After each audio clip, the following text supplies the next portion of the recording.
Bendiciones, te saluda tu amigo David Silvestre con este segundo video acerca del COVID-19 y el coronavirus. Te estoy dando coordenadas proféticas para que puedas entrar en intercesión, en clamor y en oración sustentado en la palabra. Recuerda que el fundamento no se estructura a partir de la experiencia, sino a partir de la palabra de Dios, a partir del fundamento bíblico.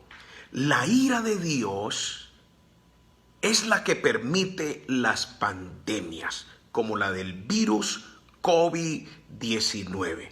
Revisemos los siguientes textos bíblicos que son bien reveladores. El Salmo 106, versículo 29, Nueva Traducción Viviente, dice: con todo eso provocaron el enojo del Señor.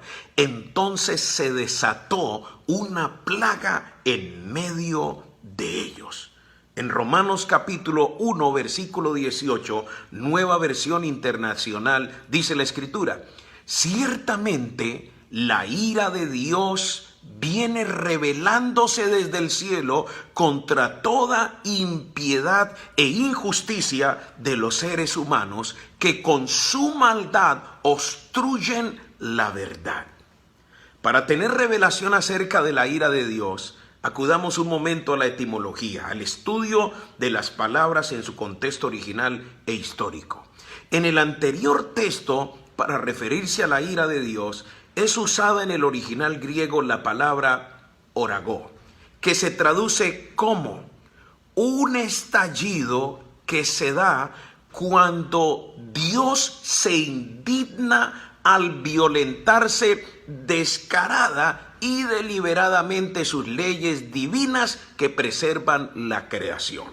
Cuando se violenta la constitución del gran legislador, la constitución del cielo, inmediatamente se activa automáticamente la ira de Dios.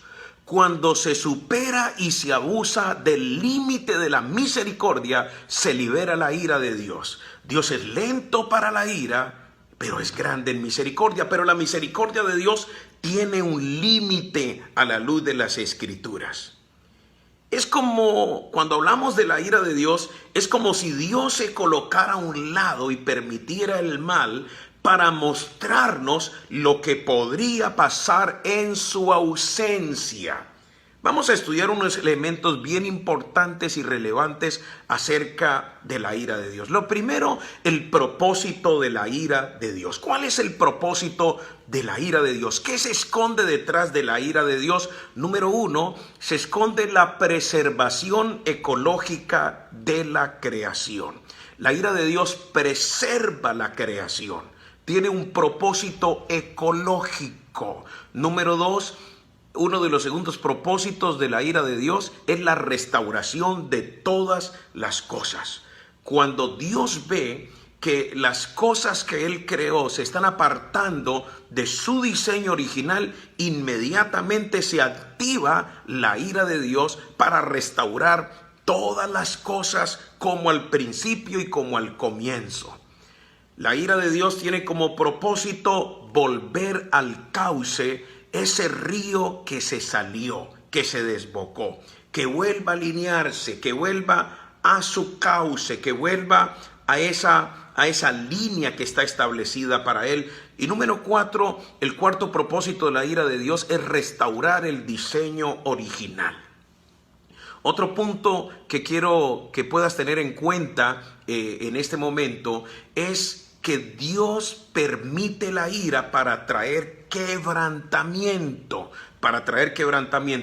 ¿Qué es el quebrantamiento? El quebrantamiento es el recurso que Dios usa para sacar a su pueblo, pero también a la humanidad, de la tibieza espiritual. En otras palabras, para hacerle volver en sí. Dios usa el quebrantamiento, Dios usa la ira, Dios usa el quebrantamiento para romper, para destrozar, para amayugar el hombre viciado, el hombre que se ha viciado. El quebrantamiento y la ira de Dios es un recurso que tiene como propósito redarguir a quien su conciencia ha entrado en una dimensión de estar cauterizada. Cuando una persona tiene su conciencia cauterizada, es la ira de Dios la que lo hace recapacitar, volver en sí, reflexionar. Y Dios usa su ira y Dios usa el quebrantamiento para poder liberar tu mejor versión. Así que cuando la ira de Dios permite que el quebrantamiento llegue sobre tu vida, es porque Dios quiere liberar la mejor versión que Él ha colocado dentro de ti. Otro elemento importante que debes tener en cuenta acerca de la ira de Dios es que los avivamientos están precedidos por tiempos de adversidad. Es decir, cuando nosotros vemos que la ira de Dios permite que la adversidad toque a una persona, a una familia, a una comunidad, a una nación o a las naciones de la tierra, esa adversidad lo único que está anunciando es que se aproxima un gran avivamiento. Es que de camino vienen tiempos proféticos de oportunidad. Cuando nosotros vamos a la escritura, a la teología bíblica, encontramos que en la Biblia no aparece la palabra crisis, pero aparece la palabra oportunidad. La adversidad te está profetizando, nos está anunciando que se aproxima, que se apertura un escenario de oportunidad.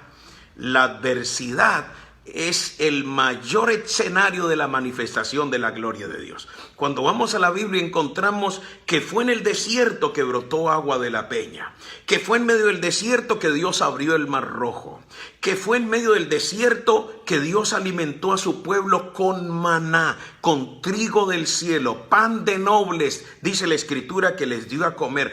Pan de ángeles comieron los hijos de Dios en medio del desierto, en medio de la adversidad. Dios los visitó, se manifestó el maná sobre sus vidas. Estando en el desierto, el profeta fue alimentado por cuervos. Vieron la provisión, vieron una visitación proveedora de Dios sobre su vida. En medio de la tormenta, los discípulos vieron la mayor manifestación del poder de Dios. Y otro elemento que debes tener en cuenta acerca de la ira de Dios es que la ira de Dios es para los pecadores, para las personas que llevan una vida de pecado, que han hecho del pecado un estilo de vida. Pero hay una excepción, y es que la ira de Dios también alcanza a los hijos de desobediencia. Las personas que nominalmente están en el reino, están en una iglesia, hacen parte del pueblo de Dios, de la iglesia, pero llevan una vida de desobediencia. Allí puede manifestarse el quebrantamiento y la ira de Dios tocar a esas personas. Así que no te puedes perder el próximo video, porque en el próximo video te voy a enseñar cómo convertir la ira de Dios en tiempos proféticos de oportunidad a través de la intercesión. Porque el único recurso que tenemos en medio de la adversidad y en medio de la ira de Dios es la intercesión. Bendiciones, te saluda tu amigo David Silvestre.